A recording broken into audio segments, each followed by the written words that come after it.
Okay, sorry for letting you wait. We had a bit of missing documents.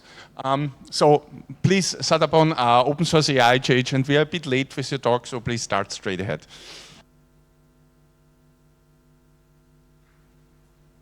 Hi, everyone. Sorry to keep you waiting. A bit about my company. We are Guardian AI. We provide RAG and AI agent and AI workflow automation for customer.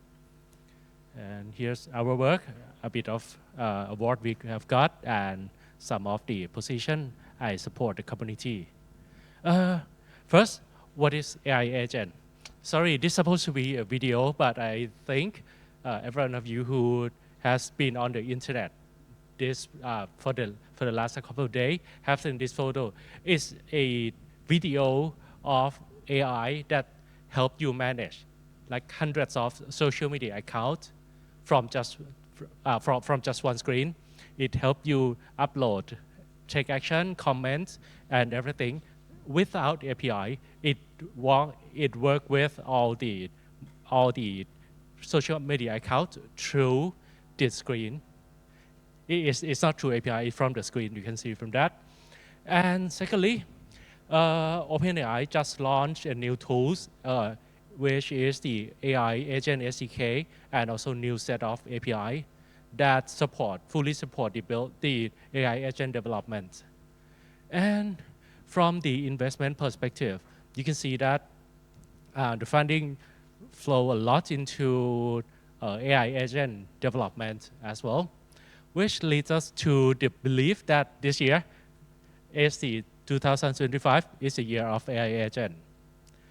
But what is AI agent?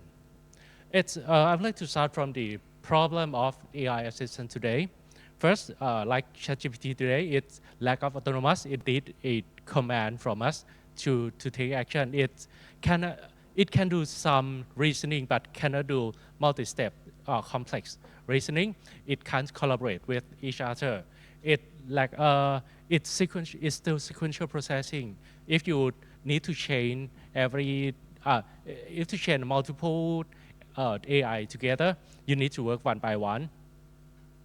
And so here's the AI agent come in picture. Its key features are it can work autonomously, or it can think by itself, and instead of just provide you the result in text or in the image, it can help taking action from that result too. In comparison, from the AI assistants today, like ChatGPT and AI agent can work autonomously, work independently, and it can do planning, reasoning, and can do decision making as well. It can learn from the result. The output, instead of just text or vocal or voice or image, the output from AI agent usually the action and decision.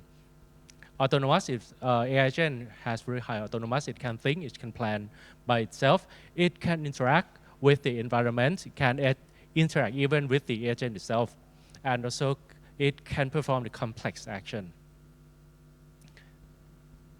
And in use case wise, there are many promising use cases from AI agent. One is what I showed, it help you manage social media account. It help you plan the trip. It can help you do the whole e-commerce operation analysis. And one of the good example if deep research. Deep research is a good example of AI agent because from just one single command, it takes multiple agent, multiple AI to help you research and do the analysis and do the re-research again until it gets the great result. But problem with AI agent that is not open source. What are the problem with that? First, you can see that AI agent usually related to autonomous decision making, and it's usually complex. How do we know how do they think? How do we understand how it's thinking? With the non-open source, we have no way to understand that. There may be some research paper to to try to understand how AI agent work through the interpretability of the model, but it's not as good as the open source model that we can test, we can see how it works in action. Secondly, adaptability and flexibility. AI agent needs a flexibility to work. With the non-open source, we have to wait for the provider to provide that for us. But with the open source option, we can do whatever we want with that. We can just add the ability that our company, our one customer needs.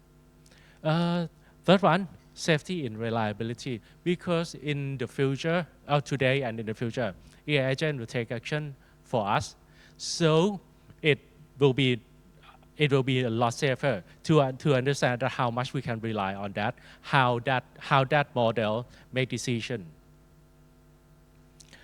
And if you want to build AI agent using purely open source, is it possible? My answer is yes. I will take the basic AI agent architecture that we have one central entity, do the planning and reasoning. We have the tools that connect to the outer world, for example, API, search the web, connect to ERP. And on the other side, we have a memory that do the knowledge retrieval. It can be from sensory, which is the IoT, the sensor outside. It can be short-term, which is the system prompt. And it can be from the long-term memory, or what we usually call the rack. And working together, it generates the result, or it use the result to interact with another agent. That's the basic of AI agent architecture. Let's go to one by one. The reasoning and planning model. Today we have a DeepSeek R1 and Quen QWQ, which is a very good open source. And just yesterday we have Gemma, which is one small open source model that is very good at the reasoning as well. So on the reasoning side, which is this at the center of this, on the reasoning side, yes, we have a open source model that support that. On the RAG side, first one, we have to think about the embedding model.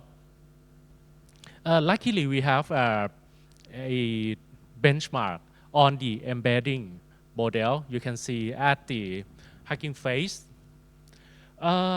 This one, I filter only the open source one. And it usually goes with something like this, which is pretty good. But in the embedding, my advice is you have to try, because sometimes in the context of your work, you have to deal with some domain-specific work or some domain-specific knowledge. Some embedding models are good at something, but not everything. And so here, this is from my research and my experience. If you're facing with some domain-specific, maybe you need to work with some non-open source. But for the good result, regardless of the open source or non-open source, if you deal with publication, PubMed and BioLot you always provide the good embedding result. And for law and finance, CodeBird, Graph CodeBird is very good. And if you are dealing with specific languages, embedding model impact a lot on the outcome and on the result, how good your RAG application will work. If you work with Japanese, there's some embedding model that are very good at Japanese. Chinese model is very good. In Thai language, too bad, there is no Thai native embedding model that were very good. We usually rely on BAI, which is Beijing AI, or Quen is also pretty good on Thai embedding as well. And for the vector DB, pretty much like in the previous presentation, that MariaDB also provide the vector search capability. But what the AI developer today usually use, we always go for Chroma, Wave8, Quadrant, and Postgres with the PG vector extension. Each tool are pretty much similar, no much different. But what makes our life easier is the integration. Some tools, some development framework like LangChain, Llama Index, or some API for already integrate into that tools, which make our integration easier. And on the scalability side, some can be grown to cluster, some can be scaled like to billions objects. Some rely on the PostgreSQL capabilities. And on the development framework, we are very lucky that most of the framework are open source.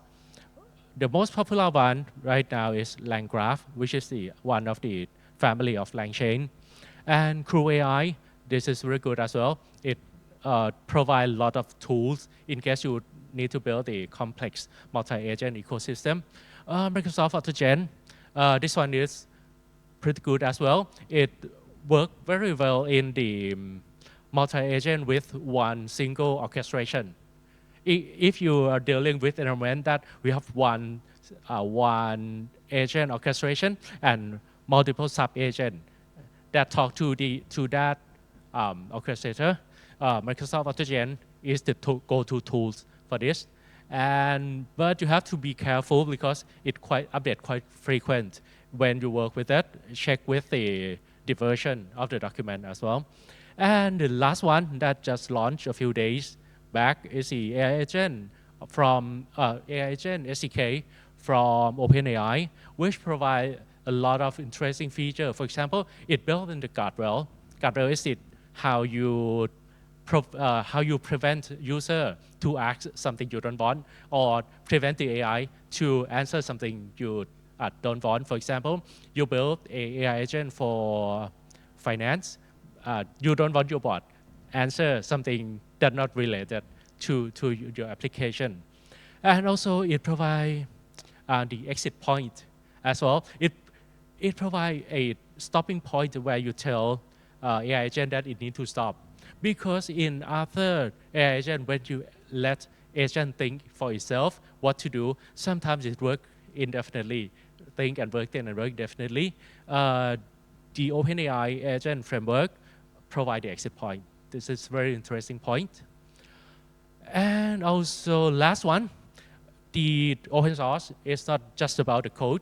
It's all about how we think about the technology as well. Using AI agent with open source, again, it's not about the code. It also helps us in collaboration and knowledge sharing, because I personally see open source as a knowledge sharing and where the people around the globe collaborate to build something together. And economically inclusive. If you realize the AI agent in the closed source, sometimes expensive. Sometimes it's blocked by some countries to use, depends on the regulation or the government. So the open source also help the inclusivity as well, and also on the accessibility side. Also in the decentralization of power, instead of having a few big corporate to research and harvest our resource of the world on this, we can together help make the AI agent that works as good as that what big corporate do. And that's what I would like to share about AI agent from my experience. If you want to discuss more about this, do not hesitate to contact me via this. Thank you. Yeah, let's thank the speaker. We have time for a very short question. Anyone?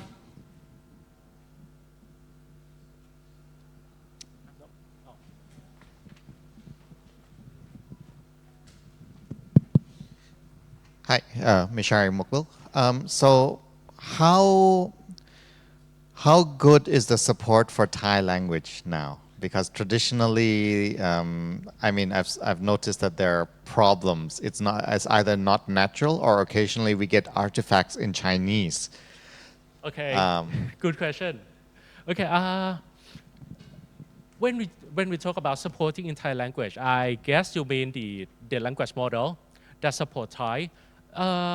We have a couple of Thai language focus foundation model.